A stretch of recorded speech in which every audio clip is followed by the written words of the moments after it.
Bismillahirrahmanirrahim. Assalamu alaikum wa rahmatullahi wa barakatuh. Leo nitakutajia aina 5 za uchawi ambazo zinafanyika katika mwili wa mwanadamu, kisha ujiangalie, je, wewe upo kundi lipi na namna gani unaweza ukatatua. Tuliwahi kusema kwamba uchawi anayefanywa mtu umegawanyika sehemu 3: ad-dakhiliya, kharijia na mushtarak. Uchawi unaitwa dakhilia ni uchawi ambao anafanywa mtu ndani ya mwili, unamuongoza katika maisha yake, kumharibia mambo yake ungali upo ndani ya mwili. Uchawi wa kharijia ni ule anafanywa mtu upo nje ya mwili wake, sio ndani ya mwili, nje ya mwili, lakini unaharibu mambo yake.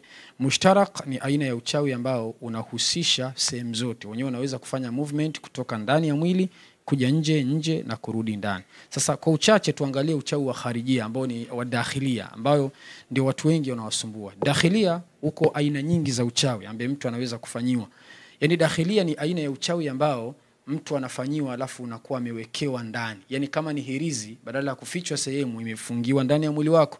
Kama ni sehemu mtu ametia sindano, basi kaiweka ndani ya mwili wako. Kama ni uchawi wa kitu gani, basi umewekwa ndani ya mwili. Unateseka, unapata tabu na uchawi ambao uko ndani ya mwili.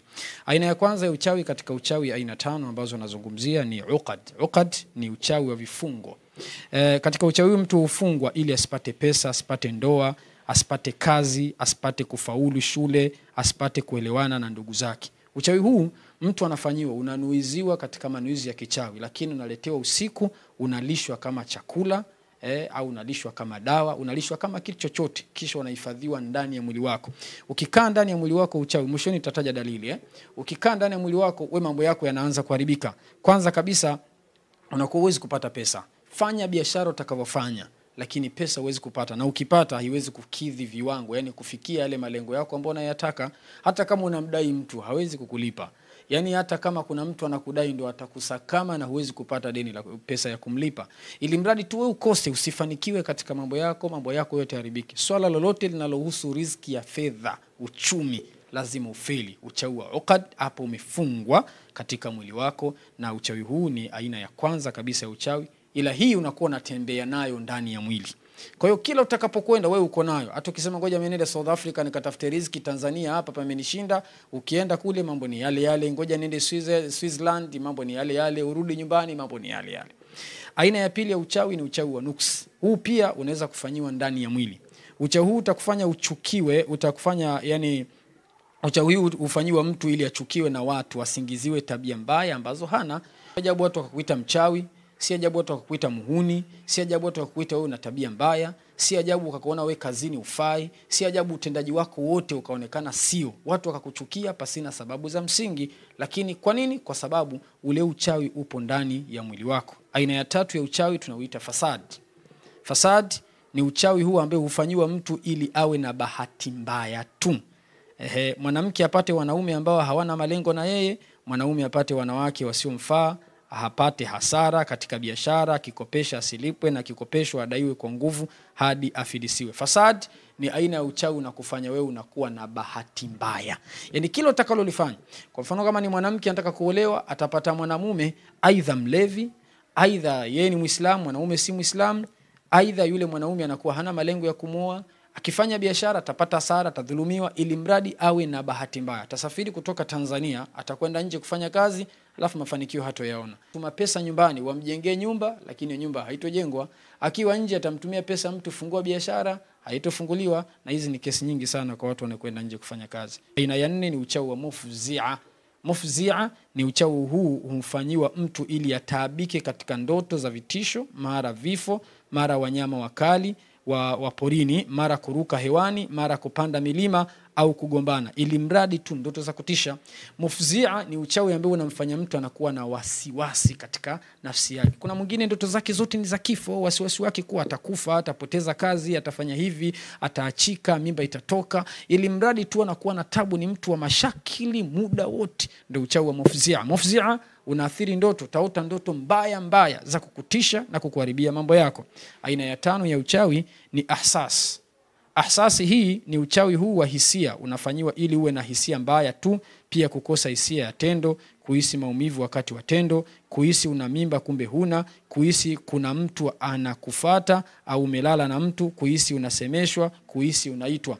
Wa ahsas, pale unakuwa hisia zako zinakuwa mbaya. Hata watu na wahisi vibaya, kila mtu kimono na muhisi vibaya, lakini kadhalika haitoshelezi hapo. Unahisi kuna mtu anakufuata, kuna mtu anakuita, kuna mtu anakusemesha, jambo kitaka kulifanya unahisi lazima utafeli, yani mawazo yanakuja mabaya. Hizi ni aina 5 ya uchawi. Kwa sababu ya muda nimependa nikwambie. Lakini dalili zake ni zipi kujigundua kwamba wewe ni aina ya uchawi hizi 5 zinakusumbua? Kwanza ni kuhisi vitu vinatembea katika mwili. Yaani kuna wakati unahisi kuna kitu kinatoka upande wa kulia kinakwenda kushoto, kinatoka kushoto kinakuja kulia, ujue uchawi ule umewekwa ndani ya mwili wako. Ukihisi maumivu ya kichwa mara yanahama kutoka bega la kulia kwenda bega la kushoto, kwenda mgongoni, kwenda kiunoni, ujue umewekwa ndani ya mwili wako. Ukihisi ganzi ya muda mrefu katika miguu au kahisi uzito katika sehemu ya bega, sehemu hii ya bega, basi ujue uchawi umewekwa katika mwili wako. Jicho lako moja likawa linacheza sana mara kwa mara, jua uchawi umewekwa ndani ya mwili wako. Kuwa na maradhi ambayo unayatibia lakini hayaondoki. Hospitali yanaweza kuonekana una pressure, una sukari, una vidonda vya tumbo lakini haviponi, basi jua kwamba ni uchawi wa dakhilia, uchawi wa ndani ya mwili ambao umefanyiwa. Hali ya kukusaidieni, tunakuandalieni dawa ambayo itakayokusaidia kufanya kufungua vifungo hivi. Dawa hii itakuwa ni dawa ya kula, imezingatia vitu vitatu vya msingi. Kitu cha kwanza kabisa, imezingatiwa kufanya ibtalu sihri, kubatilisha uchawi ambao uko ndani ya mwili. Lakini kabla ya kubatilisha uchawi, inafanya kufungua mwili. Watu wengi wanatumia dawa wakati wamefungwa. Yaani wachawi wa siku hizi anauloga na ule uchawi aliyokulogea, anatia password katika lugha nyingine. Kwa hiyo wewe hata ukisema nijitibie, unakuwa ushafungwa tayari. Dawa itazingatia kitu cha kwanza ni kufungua mwili wako. Baada ya kufungua mwili wako, kisha inaanza kufanya kazi ya kubatilisha ule uchawi, na mwisho inasafisha na kukurejesha katika hali ya kawaida.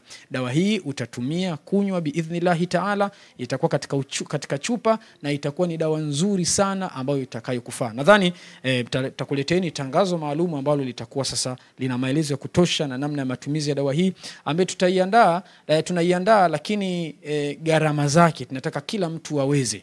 Dozi yake kwa kawaida huwa inafika mpaka 120,000, lakini baada ya kuona kuna watu wengi wanataabika, wanateseka, lakini uchumi wao ni mdogo, tukaona hapana, hebu tuandae dawa ambayo anaweza kuimudu mtu yoyote, ya shilingi 20,000 tu. Kama mtu anaweza kuichukua ile dawa akatumia ikamsaidia, akitaka ongeza nyingine basi anaweza kuchukua dozi 3 ambao itakuwa sawa sana shilingi 60,000, au akachukua moja kama uwezo wake umeishia hapo akatumia, na Mwenyezi Mungu akamjalia kila la kheri. La mwisho, ambaye atachukua dawa hii basi atatupa majina yake, alafu akishakabidhiwa dawa yake tutamuingiza katika dua maalum. Tuna dua maalum tunafanya, tunawaombea watu wote ambao hii dawa wanaichukua wakaitumie wasaidie, tutawaombea dua. Kwa hiyo ukipiga simu ukitaka hii dawa, hakikisha usisahau baada ya kukabidhiwa dawa kutuma na majina yako, ili mradi tukuingize moja kwa moja katika dua ya kumwomba Allah akusaidie dawa hii, kwa sababu bila msaada wa Allah hakuna litakalofanikiwa.